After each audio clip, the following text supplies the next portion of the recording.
இது யார் ஆட்சி தெரியுமா? எங்க அண்ணா ஆட்சி, எங்க சித்தப்பா ஆட்சி, எங்க பெரியப்பா ஆட்சி, எங்க மாமா ஆட்சி. தைரியமா சொல்லுங்க, லஞ்சம் கேட்டா கொடுக்காதீங்க. ஐயா ஒரே ஒரு கேள்வி, லஞ்சம் கேட்கிறவனே விஜய் கேட்டாருன்னாயா கேட்கிறான். நீங்கள் பேருந்தை உள்ளே கொண்டு சென்றதால் கூட்ட நெரிசலில் தான் உயிரிழந்தார்கள் என்று பேசப்படுகிறது. அந்த வழக்கிலே உங்களை கைது செய்யாமல் உங்களை பாவம் பார்த்து விட்டாரே, அங்கு எங்க அப்பா இருக்கிறார். மாமனா இருப்பேன், அண்ணனா இருப்பேன், சகோதரனா இருப்பேன், விஜயா இருப்பேன், ஒருபடி மேல போயிட்டு விஜயா இருப்பேன். அந்த விஜய் இன்னைக்கு 42 கொலைகள் நடக்கும் போது எங்க போனார்? எத்தனையோ அக்காக்களை கேள்விப்பட்டிருக்கோம். ஒரு ரீல்ஸ் அக்கா இருக்காங்க, ஸ்கூல்ல போயிட்டு what is your name, what is your father profession. அந்த அம்மாவே இங்கிலீஷ் தப்பா பேசின வீடியோ சோசியல் மீடியால வந்துட்டு இருக்கு. சரி, இதையெல்லாம் இப்படி இருக்கிறாங்க. அந்த கட்சி தலைவர் தமிழ்நாட்டினுடைய முதலமைச்சர்கிட்ட உங்க சட்டமன்ற உறுப்பினர்களும் உங்களுடைய அமைச்சர்களும் இப்படி இருக்கிறாங்கன்னு புகார் கொடுக்கலான்னு போனா, முதலமைச்சர் ஒரு பக்கம் எக்மோர் ஹாஸ்பிட்டல்ல கை குழந்தைய வச்சுக்கிட்டு அவரு ஒரு பக்கம் ரீல்ஸ். மழை பெஞ்சு அறிவாலயம் பக்கம் ஒதுங்கினா சீட்டு கொடுத்து கூட்டணியில சேர்த்துக்கிறாங்கன்னு. இன்னைக்கு கஞ்சா வித்தவரு, குட்கா வித்தவரு, பாலியல் புகார்ல ஈடுபட்டவரு, லேண்ட் கிராப்பிங்ல ஈடுபட்டவர் யாரு வந்தாலும் அவங்கள சேர்த்துக்கிட்டு தீய சக்தி எல்லாரையும் உள்ள சேர்த்துக்கிட்டு தூய சக்தியா மாத்தக்கூடிய வாஷிங் மிஷினை வச்சு நடத்திக்கிட்டு இருக்கிறார். தமிழ்நாட்டுல எல்லாமே சேஞ்ச் ஆயிடுச்சு. உங்க நகையையும் சேஞ்ச் பண்ணுங்க. உங்க பழைய நகைக்கு கிராமுக்கு 150 ரூபாய் கூடுதலா வாங்கி புது நகை எடுத்துக்கோங்க. அதே கம்மி சேதாரம் தான் உங்க லலிதால மட்டும்தான். சிடாசிஸ் தமிழர் 4.0 அணிகளாய் திரள்வோம், அமைப்பாய் உயர்வோம். ஜூலை 24-25 ஹில்டன், சென்னை. உங்களை பார்க்க வந்து நான் புருஷனா வருவேன், நான் பொண்டாட்டியா வருவேன், சகோதரியா வருவேன், என்னவா வேணாலும் வருவேன், ஏனா வரக்கூடாதா அப்படின்னு பேசிய பெண்கள் உங்களை பார்ப்பதற்காக வந்து உங்களுடைய கூட்ட நெரிசலிலே நீங்கள் பேருந்தை உள்ளே கொண்டு சென்றதால் கூட்ட நெரிசலில் தான் உயிரிழந்தார்கள் என்று பேசப்படுகிறது. அந்த வழக்கிலே உங்களை கைது செய்யாமல் உங்களை பாவம் பார்த்து விட்டாரே, அங்கு எங்க அப்பா இருக்கிறார். இதையெல்லாம் தாண்டி எங்க போனாலும் பேசுறாரு. நீங்க ஜோசப் விஜயே எதிர்க்கலாம், பிரச்சனை இல்ல. ஆனா மக்கள் எனக்கு ஓட்டு போட்டு எனக்கு சிஎம்னு பேர் வச்சு முதலமைச்சர்னு பட்டம் கொடுத்தாங்க. இப்போ நீங்க என்ன எதிர்க்கிறீங்களேன்னு பேசுறீங்களே. 108 தொகுதியை மட்டுமே வெற்றி பெற்று விட்டு யாராவது வரமாட்டார்களா? சீட்டு கொடுக்க மாட்டார்களா? முதலமைச்சர் கனவு நிறைவேறாதானே? பனையூர் பங்களாக்கும் கவர்னர் மாளிகைக்கும் அலைஞ்சுகிட்டு இருக்கும் பொழுது எங்களுடைய தொண்டர்களுடைய வாக்குகளை பெற்று கூட்டணியில வெற்றி பெற்றவர்களை அனுப்பி வைத்து அவரை முதலமைச்சராக ஆக்குங்கள் என்று சொல்லி உங்களுக்கு போட்டு சூட்டு மாட்டி தலைமை செயலகத்தில் நாற்காலி கொடுத்திருக்கிறாரே, உங்களை முதலமைச்சராக மாற்றியவர் எங்கள் அப்பா முத்துவேல் கருணாநிதி ஸ்டாலின். இனி கேள்வியே கேட்க கூடாது. அடுத்து சித்தப்பா எங்க இருக்காரு அப்படின்னு வந்தீங்கன்னாலும் பதில் சொல்லுவோம். பெரியப்பா எங்க இருக்காருன்னு கேட்டாலும் பதில் சொல்லுவோம். சரி, எங்க அப்பா எங்க இருக்கிறாரு பதில் சொல்லிட்டோம். முதலமைச்சரா இருந்தாலும் சரி, முதல் போட்ட அமைச்சரா இருந்தாலும் சரி, நேரலையில பாத்துக்கிட்டு இருந்தீங்கன்னா கேட்டுக்கோங்க, எங்க அப்பா இங்கதான் இருக்கிறார். இப்போ தாய் மாமா எங்க இருக்கிறாருன்னு தமிழ்நாட்டு மக்கள் கேட்கிறாங்க. ஓட்டு போட்டோமே, குற்றச்செயல்கள் நடக்காதுன்னு வாக்குறுதி கொடுத்தீங்களே, இன்னைக்கு தமிழ்நாட்டுல 42 கொலைகள் இதுவரைக்கும் தாவேக ஆட்சி பொறுப்பேற்று நடந்திருக்கு. இன்னைக்கு கூட ஒண்ணு நடந்திருக்குன்னா 43 ஆயிருச்சு. அப்போ 43 கொலைகள் தமிழ்நாட்டுல நடக்கும் பொழுது உங்களுடைய தாய் மாமன் எங்க போனார்? மாமனா இருப்பேன், அண்ணனா இருப்பேன், சகோதரனா இருப்பேன், விஜயா இருப்பேன், ஒருபடி மேல போயிட்டு விஜயா இருப்பேன். அந்த விஜய் இன்னைக்கு 42 கொலைகள் நடக்கும் போது எங்க போனார்? தமிழ்நாட்டுல 66 குற்றங்கள் பெண்களுக்கு எதிராக, குழந்தைகளுக்கு எதிராக நடந்திருக்குல்ல. விஜய் மாமாக்கு ஓட்டு போடுங்க, அவருக்கு ஓட்டு போடலன்னா நான் சாப்பிட மாட்டேன்னு குழந்தைங்களாம் உங்களுக்கு ஓட்டு போட சொல்லுச்சுல. அந்த குழந்தைகள்லாம் இன்னைக்கு இந்த நாட்டுல உங்களுடைய ஆட்சியில பல்வேறு கஷ்டங்களை அனுபவிச்சுட்டு இருக்காங்களே, அப்போ தாய் மாமா எங்க போனார்? 75 பாலியல் வன்கொடுமைகள். இன்னைக்கு கூட ஒரு கல்லூரியில விடுதியில ஒரு மாணவி மர்மமான முறையில சடலமாக மீட்கப்பட்டிருக்கா. 2 மாசத்துக்கு முன்னாடி தாவேக்காக்கு ஓட்டு கூட போட்டிருக்கலாம். யாருக்கு தெரியும் என்ன ஓட்டு எதுக்கு போட்டா? எங்க அண்ணன் வராரு, ஆட்சி கொடுப்பாரு, பாதுகாப்பு கொடுப்பாருன்னு ஓட்டு போட்டால. இன்னைக்கு அந்த இறந்து போன மாணவி கேப்பா, எங்க அண்ணன் எங்க போனாரு? பதில் இருக்கா? எங்க போனாருன்னு போட்டோ எடுத்து காமிச்சிருவேன். ஆனா வேண்டாம். 82 ஊழல் குற்றச்சாட்டுகள் தமிழ்நாட்டில் நடந்திருக்கு. அண்ணன் எங்க போனாரு? இப்படி ஏராளமான கேள்விகளை நம்மளால கேட்க முடியும். இவர்களுக்கு எதிராக இன்னைக்கு என்ன செய்யறாங்க? முதல் முழுக்க ரீல்ஸ். எங்களா ரீல்ஸ் பார்த்தா நாம இந்த ஜென்ஜி டிஎம்கே நிகழ்ச்சிக்கு வந்திருக்கோம். ரீல்ஸ் போட்டா ஒரு நியாயம் இருக்கு. நாம படிக்கக்கூடிய ஒரு இடத்துல ரீல்ஸ் போட்டா ஒரு நியாயம் இருக்கு. எந்த கட்சிக்காரனும் பண்ணாத, பண்ணலாமா இதெல்லாம் கூட அப்படின்னு யோசிக்காத இடங்கள்ல எல்லாம் ரீல்ஸ். என்ன ரீல்ஸ் தெரியுமா? கம்பம்ல கொஞ்சம் கவனிங்க.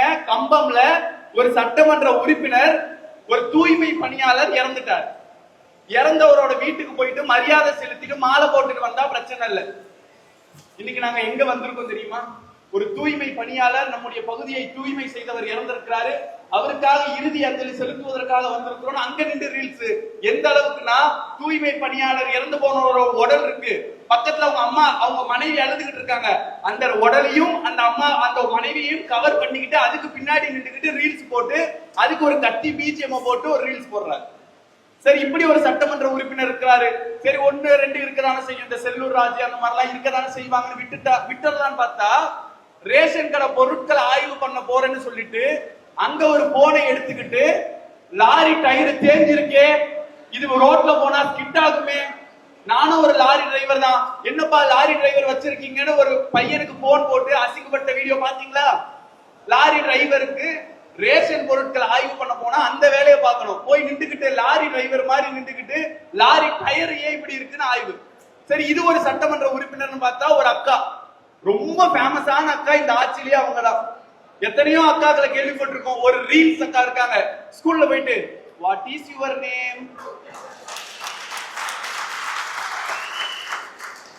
What is your father profession, அந்த அம்மாவே இங்கிலீஷ் தப்பா பேசின வீடியோ சோசியல் மீடியால வந்துட்டு இருக்கு. சரி, நான் சொன்னா பதில் சொல்ல மாட்டாங்க, எங்க நீங்க வந்து கேளுங்களேன் அப்படின்னு அவங்களை கூப்பிட்டு அவங்க கேள்வி கேட்டோடனே பதில் சொல்லிருச்சு. ஃபர்ஸ்ட் பெஞ்ச்ல எல்லாம் சொல்லுவாங்க, லாஸ்ட் பெஞ்ச்ல எல்லாம் சொல்ல மாட்டாங்க. அப்ப எதுக்கு நீ ஃபர்ஸ்ட் பெஞ்ச் ஆளை எழுப்புன? இப்படி ஒரு அமைச்சர் ரீல்ஸ் போட்டுட்டு இருக்காங்க. சரி, இதையெல்லாம் இப்படி இருக்கிறாங்க. அந்த கட்சி தலைவர் தமிழ்நாட்டினுடைய முதலமைச்சர்கிட்ட உங்க சட்டமன்ற உறுப்பினர்களும் உங்களுடைய அமைச்சர்களும் இப்படி இருக்கிறாங்கன்னு புகார் கொடுக்கலான்னு போனா, முதலமைச்சர் ஒரு பக்கம் எக்மோர் ஹாஸ்பிட்டல்ல கை குழந்தைய வச்சுக்கிட்டு அவரு ஒரு பக்கம் ரீல்ஸ்.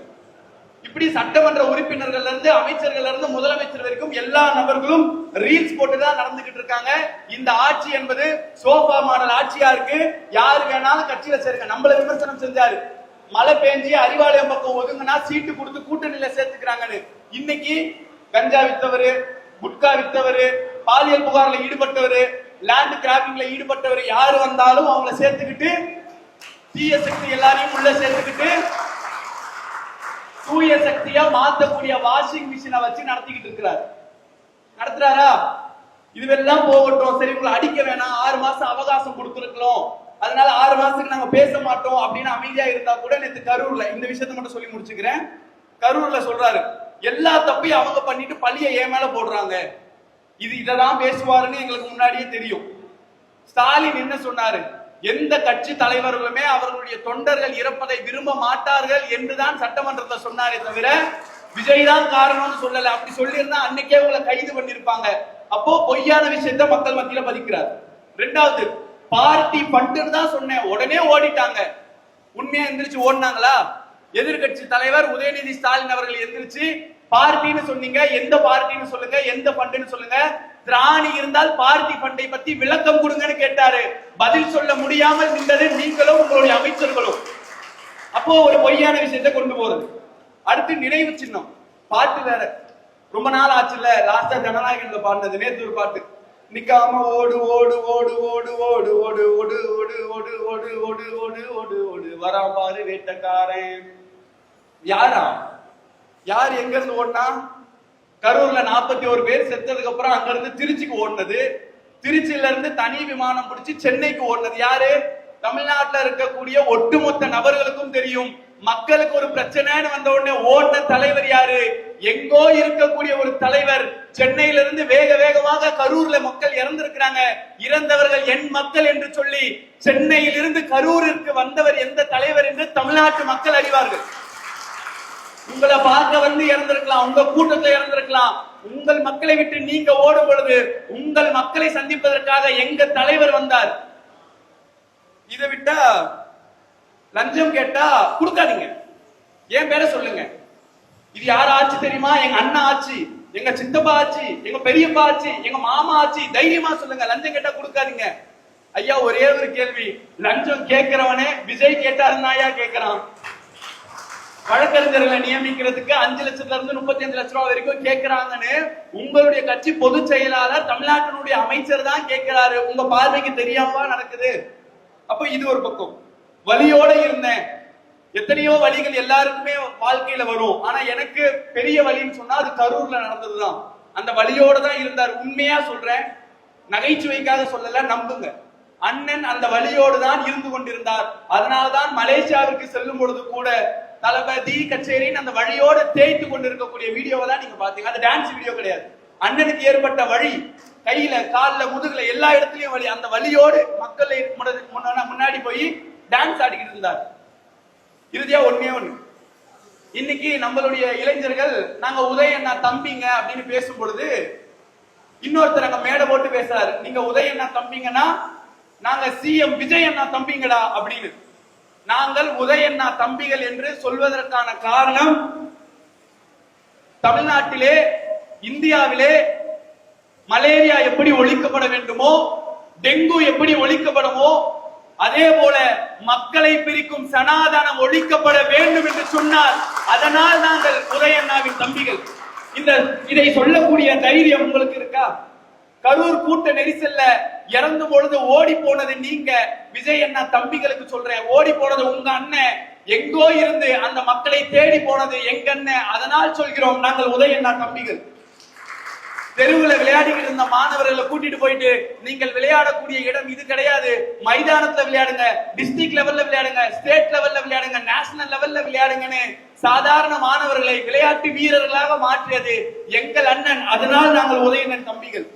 நீட் தேர்விலே மாணவர்கள் இறக்கும் பொழுது நீட் தேர்வுக்கு எதிராக மிகப்பெரிய கையெழுத்து இயக்கத்தை நடத்தி 50 லட்சம் நபர்களுடைய கையெழுத்துக்களை பெற்று அதற்கான எதிர்ப்பை பதிவு செய்தவர் எங்க அண்ணன் உதயண்ணா. அதனால்தான் நாங்கள் சொல்கிறோம், நாம் எல்லாம் யார்?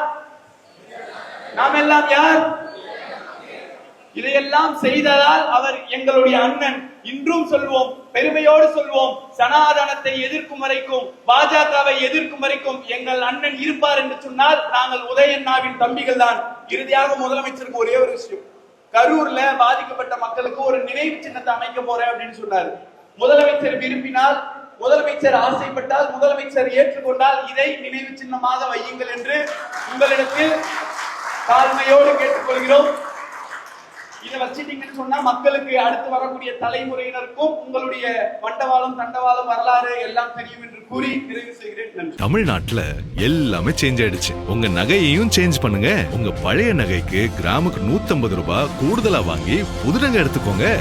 அதே கம்மி சேதாரம் தான் உங்க லலிதால மட்டும்தான். சிட்டாசிஸ் தமிழர் 4.0 அணிகளாய் திரள்வோம், அமைப்பாய் உயர்வோம். ஜூலை 24-25 ஹில்டன், சென்னை.